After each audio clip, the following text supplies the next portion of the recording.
नमस्ते, जय हिंद।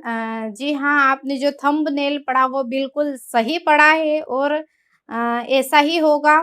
जब आप इसे एक बार समझेंगे, जानेंगे तो आप इसे कभी भी नहीं भूल पाएँगे। सबसे सरल है और सबसे आसान भी है, बस थोड़ा-सा आप अपने को ध्यान से समझना है, ठीक है? तो आज हम आपके लिए अलंकार लाए हैं, इसको ध्यान से समझना है। अलंकार होता क्या है? अलंकार के प्रकार हम आज जानेंगे और बहुत ही आसान है इसको जानने के लिए, इतना डिफ़िकल्ट भी नहीं है कि जितना आप समझ रहे हैं, ठीक है? तो अलंकार क्या होता है? अपने शब्दों में आपको सबसे पहले बता देती हूँ बोर्ड पे देखने से पहले कि अलंकार आभूषण या गहने को कहते हैं, ठीक है? किसी काव्य की सुंदरता बढ़ाने के लिए, शोभा बढ़ाने के लिए अलंकार का प्रयोग किया जाता है। ठीक उसी प्रकार जिस प्रकार स्त्री अपने शरीर पर गहने या आभूषण धारण करती है और बहुत सुंदर नजर आती है, ठीक उसी प्रकार अलंकार का प्रयोग काव्य में करते हैं। ठीक है, यहाँ पर एग्जाम्पल स्त्री का आप दे सकते हो कि स्त्री अपने शरीर पर आभूषण या गहने धारण करती हो तो बहुत सुंदर सी अच्छी लगती है, ठीक है, बहुत शोभा बढ़ जाती है। ठीक उसी प्रकार अलंकार काव्य की शोभा को बढ़ाते हैं। तो चलिए बने रहिए मेरे साथ। बोर्ड पर मैंने अलंकार का परिचय लिखा है। अलंकार दो शब्दों से मिलकर बना है। अलम धनकार, यहाँ अलम का अर्थ होता है आभूषण या गहना। जिस प्रकार एक स्त्री अपनी सुंदरता बढ़ाने के लिए गहनों का प्रयोग करती है, ठीक उसी प्रकार एक कवि या काव्य कविता की शोभा बढ़ाने के लिए अलंकारों का प्रयोग करते हैं। ठीक है, यहाँ आपने पढ़ लिया है। हाँ, नेक्स्ट इसकी परिभाषा लिखी है। काव्य के सौंदर्य को बढ़ाने वाले धर्म या तत्व को हम क्या कहते हैं? अलंकार कहते हैं। ठीक है, यहाँ पर आपको समझ में आया होगा इसका परिचय।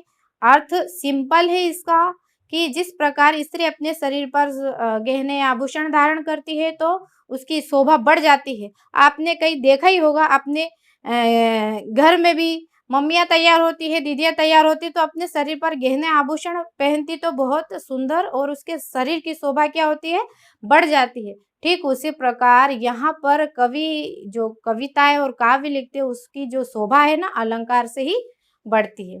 ठीक है, तो चलिए आगे पढ़ते हैं। अलंकार के प्रकार। अलंकार के 3 प्रकार होते हैं। शब्द अलंकार, अर्थ अलंकार, उभय अलंकार। ठीक है, यहाँ पर बड़े बड़े नाम देख के ऐसा लग रहा है कि बहुत ही डिफिकल्ट होंगे, पर ये बहुत ही सरल है, बहुत ज्यादा सरल है। ठीक है, यहाँ पर नाम से स्पष्ट हो रहा शब्द अलंकार।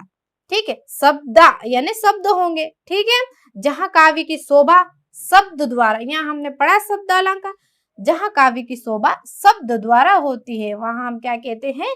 शब्द अलंकार होते हैं। ठीक है, इसके जो शब्द अलंकार के उदाहरण में अनुप्रास अलंकार आते हैं, ये शब्द अलंकार है।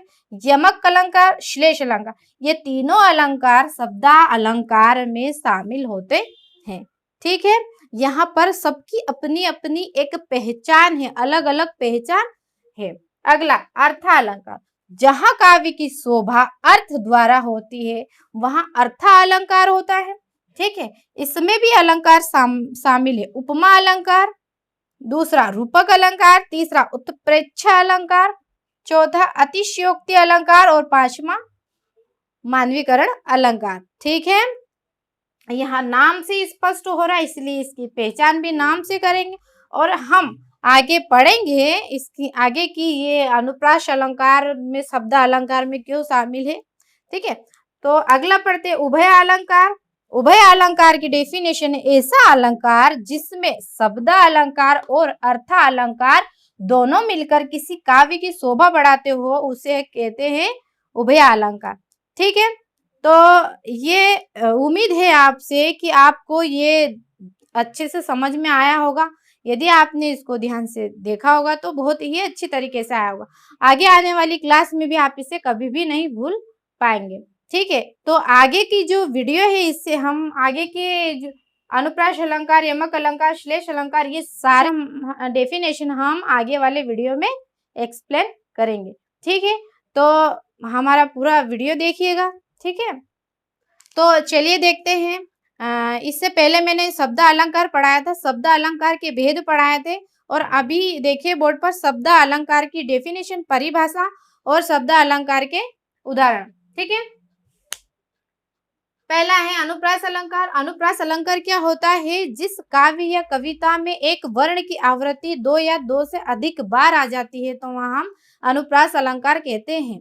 बोर्ड पे देखते हैं, ठीक है, कि जिस रचना या काव्य में एक वर्ण की आवृत्ति, यहाँ पर आपको ध्यान रखना, अनुप्रास अलंकार में वर्ण की आवृत्ति 2 या 2 से अधिक बार आती है तो हम वहां अनुप्रास अलंकार कहते हैं। उदाहरण के माध्यम से समझते हैं।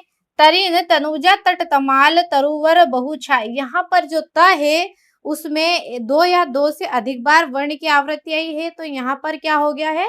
अनुप्रास अलंकार हो गया है। एक और उदाहरण बता रही हूँ। चारू चंद्र की चंचल किरणें खेल रही थी जलथल में। ये भी एक अनुप्रास अलंकार का उदाहरण है।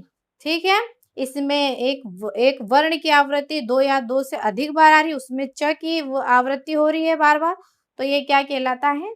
अनुप्रास अलंकार कहलाता है। आपको ध्यान रखना, यहाँ पर एक वर्ण की आवृत्ति, वर्ण यानी क से लेकर ग तक।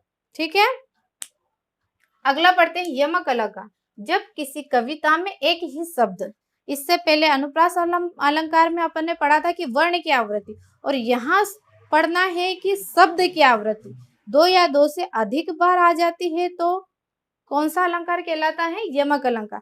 परंतु 2 या 2 से अधिक बार तो आ रहा है, परंतु उनका अर्थ भिन्न भिन्न होना, अलग अलग होना, एक अर्थ नहीं निकलना, अलग अलग अर्थ निकलना। ठीक है, इसकी परिभाषा पढ़ते हैं। जब कविता में एक शब्द की 2 या 2 से अधिक बार आए और उसका अर्थ प्रत्येक बार कैसा हो? भिन्न हो, यमक अलंकार कहलाता है। उदाहरण के माध्यम से समझते। कनक कनक ते 100 गुनी, माधकता अधिकाय, या खाए बोराय जगवा पाए बोराय। यहाँ पर एक कनक का अर्थ है धतूरा और दूसरा कनक का अर्थ है सोना। यदि किसी व्यक्ति के पास ज्यादा सोना आ जाता है तो वो भी कैसा हो जाता है? पागल हो जाता है। संसार में किसी व्यक्ति के पास ज्यादा सोना हो जाने के कारण वो कैसा हो जाता है? पागल हो जाता है। और किसी व्यक्ति ने ज्यादा धतूरा खा लिया तो वो कैसा हो जाता है? बोरा यानी पागल हो जाता है। दोनों का अर्थ अलग अलग है। ठीक है, एक कनक यानी धतूरा और एक कनक का अर्थ है सोना। अधिक धतूरा खाने पर भी व्यक्ति पागल हो जाता है और अधिक सोना प्राप्त करने पर व्यक्ति कैसा हो जाता है? पागल हो जाता है। ठीक है, अगला पढ़ते हैं श्लेष अलंकार। श्लेष का अर्थ होता है चिपका हुआ। श्लेष का अर्थ क्या होता है? चिपका हुआ। ठीक है, वह शब्द जिससे अनेक अर्थ जुड़े हो उसे श्लेष अलंकार कहते हैं। शब्द तो कैसा हो? एक ही हो, परंतु उसके अर्थ अलग अलग हो। ठीक है, तो श्लेष अलंकार कहलाता। शब्द तो एक ही होना पर उसके अर्थ दो रूप में निकलना। ठीक है, श्लेष अलंकार कहलाता है। उदाहरण के माध्यम से समझते हैं। मधुबन की छाती को देखो सूखी कितनी इनकी कलियां। ठीक है, मधुबन की छाती को देखो सूखी कितनी इनकी कलियां। इस यहाँ पर क्या होता है? यहाँ पर जो कलियां वर्ड शब्द है, ठीक है, कलियां जो शब्द है वो कैसा है? एक ही बार आया है, परंतु इसका अलग अलग प्रकार, इसका अलग अलग अर्थ में प्रकट किया गया है। एक कलियां का अर्थ क्या है? कि खिलने के पहले जो फूल रहता है, फूल के खिलने के पहले की जो कलियां रहती है उसका वर्णन किया गया। और एक कलियां क्या की? यौवन के पूर्व की अवस्था, यानी जो यंग रहता है बालक, ठीक है, जिसको कहते हैं साधारण शब्दों में जवान होना। ठीक है, तो उसके यौवन के पूर्व की अवस्था को क्या कहते हैं? कलियां कहते हैं। यहाँ उदाहरण में कहा गया है कि देखो मधुबन की यानी बगीचे को देखो और उनमें कितनी कलियां कितनी सूखी हुई है, कितनी कलियां मुरझा गई है। एक का अर्थ ये होता है और दूसरा अर्थ ये है कि इस धरती को उम्मीद है आपसे कि आपको ये वीडियो समझ में आया होगा। और जय हिंद, जय भारत।